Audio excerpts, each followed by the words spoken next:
Hey, happy day, happy life, happy journey. How are you? How is everyone? Welcome, welcome, welcome to Walking the Path. I'm so grateful to be here. I'm excited today because I'm alive. How about that? How about just being excited that we're alive today? Man, that's the best. We're alive. Let me tell you something. I want to share with you. I'm going to read you something. Um, I'm going to read you something here. If okay, I want to welcome you to Walking the Path, and I want to congratulate you. I'm delighted that you could make it. Getting here uh, wasn't easy. I suspect it's a little bit harder than you thought. It's tougher than you may realize. To begin with, for you to be here now, for you to be watching this with me right now, trillions of drifting atoms had somehow to assemble in an intricate and intriguingly obliging manner to create you. It's an arrangement so specialized and so particular that it's never been tried before and will only exist this once. For the next many years, we hope, these tiny particles will uncomplainingly engage in all of the billions of deft, cooperative efforts necessary to keep you intact and let you experience the supremely agreeable and generally underappreciated state known as existence. Wait, there's more. Hey, everybody, I want to say hi to you, but listen to this. Talk about what I'm grateful for. Let's be grateful for ourselves. Okay, before I get into it, I want to say, hey, Angie, what's up? Ishan, beautiful. Dorota, thanks. Rishan says, looking good, brother. Feeling good, Ishan. And Christopher, hey, brother, good to see you. Colette, always a pleasure. Thank you all for tuning in. So let me tell you, if you're ever feeling like I don't have anything to be grateful for, how about this? Your cells are a country of 10,000 trillion citizens, each devoted in some intensely specific way to your overall well being. They let you feel pleasure and form thoughts. Your cells enable you to stand and stretch and caper. When you eat, they extract the nutrients and distribute the energy and carry off all the waste. All of those things you learned about in junior high school biology, they do that. But they also remind you to eat, and they give you a reward of a feeling of well-being after, so you don't forget to eat again. They keep your hair growing, your ears waxed, your brain quietly purring. They manage every corner of your being. They will jump to your defense in the instant you are threatened. They will unhesitantly die for you, and billions do so daily. And not once in all our years have we thanked even one of ourselves. So let us take a moment now to regard them with the wonder and appreciation they deserve, right? That's really the thing, is the wonder and appreciation at life. So I'm grateful to be alive. I hope you're grateful to be alive. I hope, as whatever's going on, we've got trillions of cells working on our behalf right now with all sorts of cooperative, deft activities that are keeping us together. That's so cool. I'm grateful. I want to acknowledge that the two things that I read came from a book called A Short History of Nearly Everything by Bill Bryson. I've been reading that book recently, and it's really awesome. So I'm grateful. I'm grateful to be alive today. I'm grateful that all my cells are working on my behalf, keeping me humming, letting me talk and think and be. And yet we are more than the sum of our parts, aren't we? So today's topic is flow, desire, and destiny. And I think this is going to be a series of talks. Maybe this next series of talks will be on the ideas of flow, desire, and destiny. So today I want to give a brief overview of some things that I've been that have come into my awareness lately. And so the first piece is really around flow, is oneness. It's really oneness, because when I'm in flow, I feel one with everything. Right? When I'm in flow, there's nothing against me. There's no counter. I'm not in flow if something's counter, right? So flow is this state of ease and grace. It it contains a sense of oneness, right?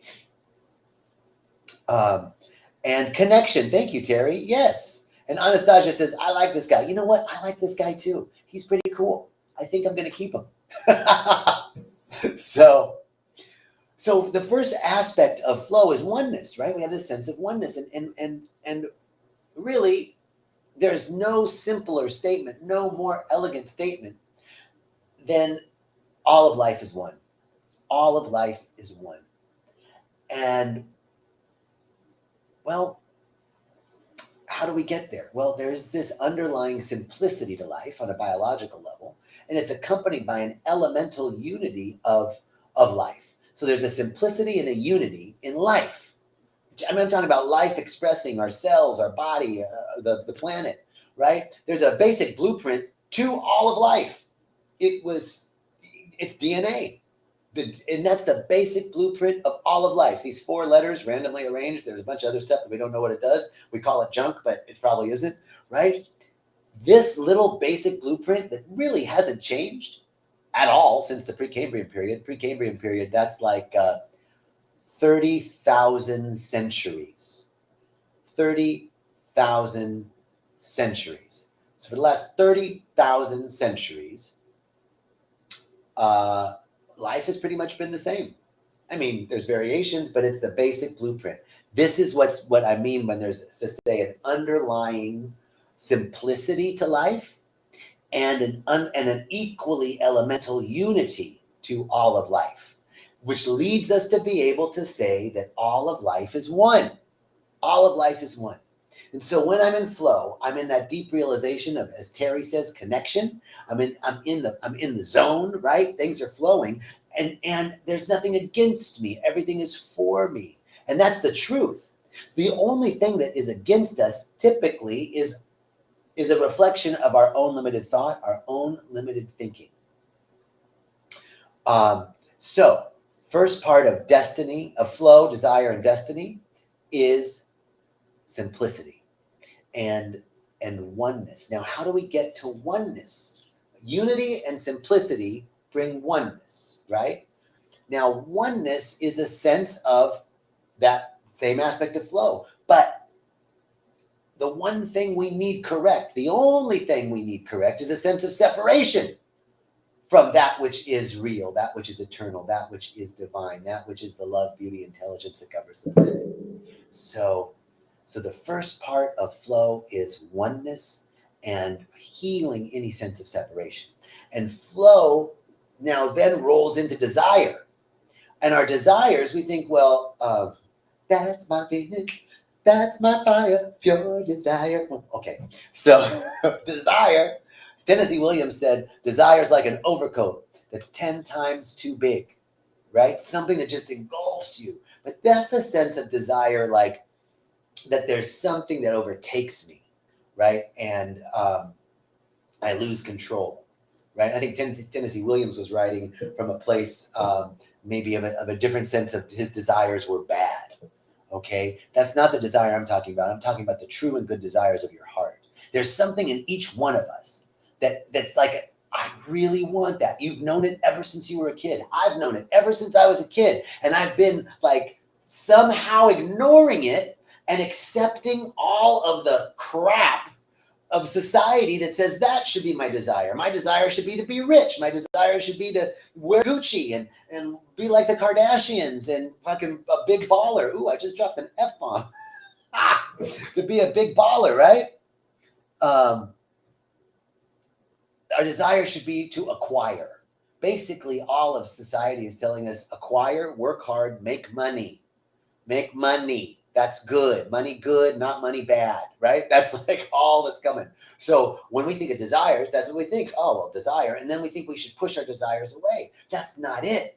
Desire, there's the true and good desire of your heart is God's true and good desire. The true and good desire of your heart is Mother Ayahuasca's true and good desire. The true and good desire of your heart is the true and good desire of the divine expression seeking to know itself in, through, and as you and me and we. So flow, oneness brings flow. Flow moves into desire. Desire is that which is seeking to express the true and good desires, right? True and good desires are the true desires of my heart. There's something in me that's always wanted to do something, and I'm just letting it emerge now. Just now beginning to really hear that call. Is there something in you? Shoot me a text here and let me know. Is there something in you that has been wanting to express? Maybe you know what it is ever since you were a little boy or girl, or maybe you know there's something there and you kind of know what it is, but you haven't been able to uncover it because it's been covered up by all this crap of societal conventions and what we should or shouldn't do, what we should or shouldn't want.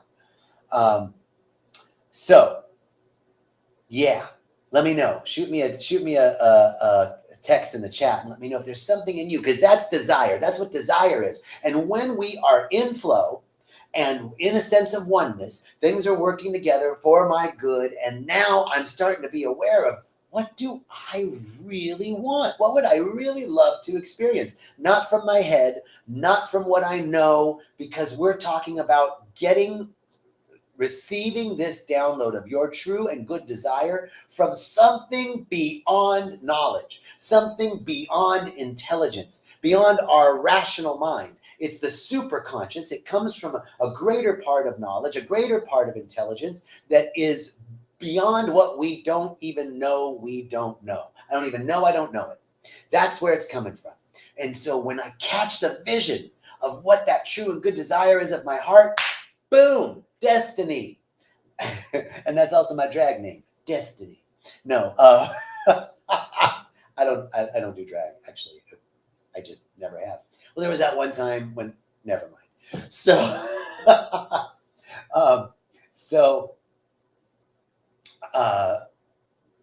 the destiny then is our place. Our destiny is the place that we're destined to fulfill. Our destiny is the place that we're meant to be. The true and good desire of our hearts is the fulfillment of our soul's highest destiny.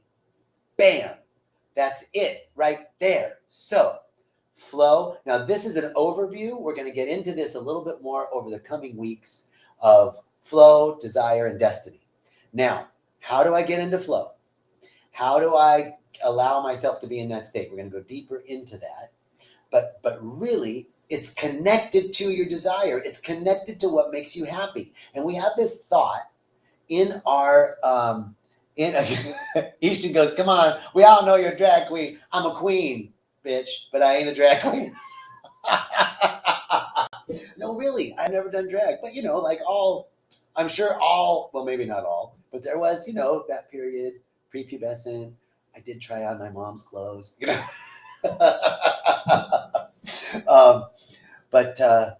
Okay, Angie says, bringing energy and healing work into my hairdressing career. Mama Aya showed me during ceremony at Rythmia. Beautiful. Robin says, I'm leaning into all the healing I can and taking one moment at a time, trusting it will all be for my highest good. Beautiful, Robin. Yes, yes, yes. Terry says, people need to learn how to open to that intelligence and trust in the higher good, that oneness with the universe. So, how do we learn to do that, Terry? We learn to do it by doing it little by little each day, just like Robin said, one moment at a time. And doing it by bringing it into our daily life, like Angie said. Angie says, I'm bringing this. These are all Facebook comments. So Angie's saying, I'm bringing that energy into my hairdressing career. So really, there's something in you that's seeking to emerge. And it might be to save the rainforest, right? And now you're working as a bartender. Well, Spirit doesn't want you to forget it. I'm quitting my bartending job, selling everything I have, and going to the rainforest. Maybe that's it. But it also could be just like Terry, or just like Angie, I'm bringing that energy of healing and love into my daily life. The more I do that, the more I'm feeling that on a daily basis, the more I'm in line with my destiny, the more I'm in flow, and the true and good desires of my heart start to emerge, right? So if I feel like my destiny is for me, it's to bring joy and facilitate healing. That's what my destiny is, to bring joy. That's what I feel my calling is, right? To bring joy, or my purpose, to bring joy and facilitate healing. So do I have to be on Facebook Live to do that? No, but I love it. This is one thing I get to do. Do I have to be on a dais in a church? That could be one expression of it, but it could also be talking to the person on the bus. It could be opening the door for somebody, letting that person get in front of me in line, paying for something for somebody, whatever. It could be in the minutia, the little things that we do. And we start to bring that energy more and more into our awareness. It starts to come. We don't have, and the other thing I want to tell you about this is there's no missed opportunities. It's not too late. Let me catch up on some of these comments. You guys are bringing in the comments. I love it. You guys, woohoo. Oops. I just did something. There we go. Don Quixote says, how do you deal with all the political turmoil that's going on now? Oh, man. Boy, how do you deal with all political turmoil? Well, Don Quixote, I have to tell you, I check in with it every once in a while, and then I back out. I check in, once a day. I get a little news, and then I don't let it consume me. Because here's the thing. If I really want to be, I can't be politically active in the United States because I'm in Costa Rica. And we think that being politically active is watching the news and maybe chatting with people online or getting in fights with people or whatever. Political activeness is start organizing people. Start talking to your local, forget national politics. All politics is local. Start talking to your local, your local representative, your local state representative, your council members of your town. This is where we make a difference in our real daily lives. How do we want to live? How do we want our community to be? That's politically active. The national politics, check in every once in a while. Keep yourself connected, but don't get caught up in it, because guess what? Watching it isn't helping. But real political activism is in your backyard. It's doing the things that are going to make a difference for your life and your neighbor's lives and your child's lives. Organize a group of people. You want to get political attention? Organize a group of people. Get 1,000 votes of people that are going to vote with you. And then you go to your representative and go, you want to win this precinct? Here's what we need. I got 1,000 votes. You can make it like that, right? So that's what I say, Don Quixote. Debbie says, yes, very strong message coming in. Thank you. Terry, creating loving memories is one thing that has called me. Okay, creating loving memories. Tell me more about that. Chara says, whenever I feel bring this energy, magic coincidences happen. Truth. Absolutely, Chara. Yes, when we are in the feeling tone of that loving energy, magic happens. And guess what? It's not magic. It's predictable. I mean, life is magical, right? Like really, we live magical lives. And we're really guided for and provided for at every step. And what Chara is saying is when you feel it, so beautifully said, Chara, when you feel it, that's when we are creating magic. Because the universe doesn't hear us, the universe feels us. And our feeling is our vibration, our vibrational tone.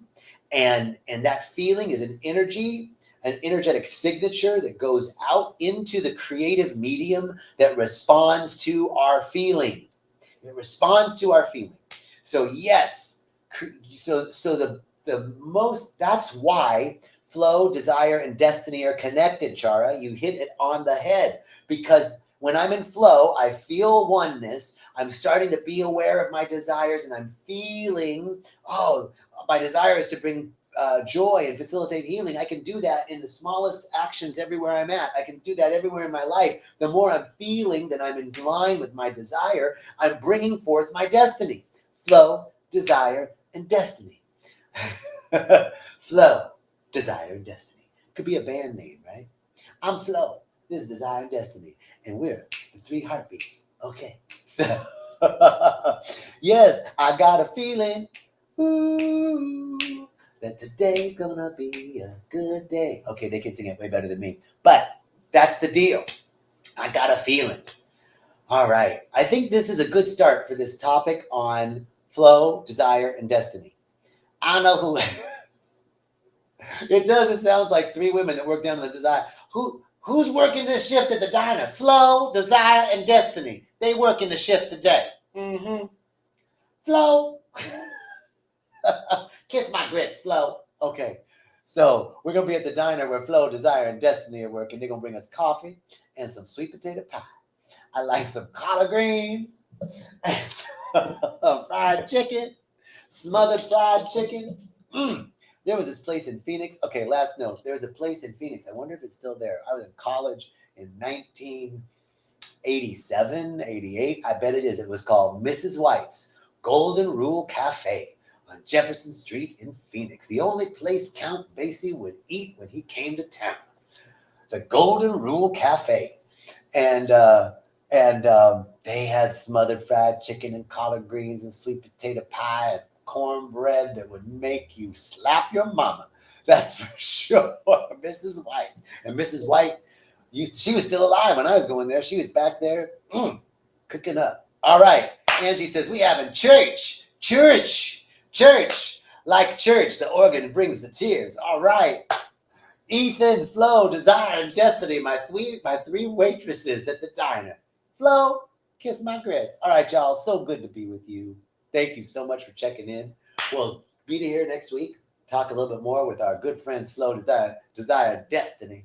Let's see what kind of hairdo they have next week. All right. Peace and riches blessings.